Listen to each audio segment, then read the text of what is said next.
you are stupid in the name of blind loyalty. How would you consider yourself? Smart, average, or stupid? Nasa average lang po ako Average. nga pagkatao, Your Honor. Correct. Just like millions and millions and millions of Filipinos. Good. Normal. Kasi sa isang normal na tao, kapag siya'y binigyan bilang isang SDO tulad sa inyo ng listahang pangalan ng mga informants na bilat, pagong at pusa, papalag ka. Ano ba to, Colonel? Mukhang hindi ata tama to, bastusan na to. Di po ba? Para sa normal na tao. Am I right? Nag-rely po ako sa sinabmit po sa akin ng security officer, Your Honor. Kaya nga po, bilang isang normal na tao, ulitin ko, pag nakakita kayo ng ganong pangalan, bilat, pagong, pusa, etc. Belat. Okay, belat, same. Magugulat ka, di ba? Magugulat Sa po. Bisaya, yung pronunciation yan eh. Sa Tagalog, belat, sa Bisaya, bilat yun eh. Kasi yung I nagiging I eh. Bisaya din kasi ako eh.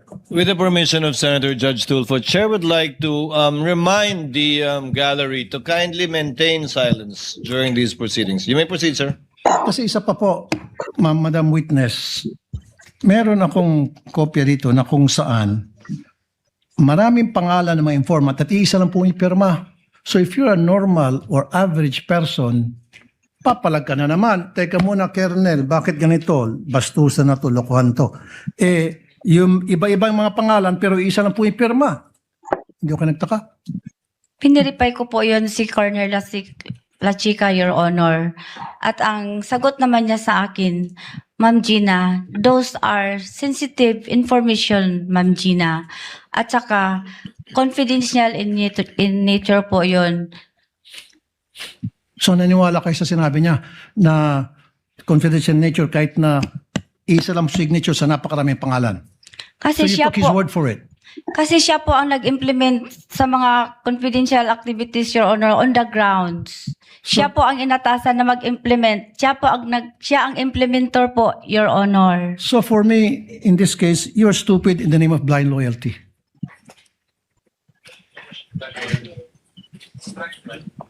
Ano po yun? Naging stupido kayo sa ngalan ng isang tinatawag na blind loyalty. Nakapikit kung ano yung sinasabi sa iyo ng nakakataas, sinusunod mo na lang. Stupido ka pa rin, pero in the name of blind loyalty. Would you agree?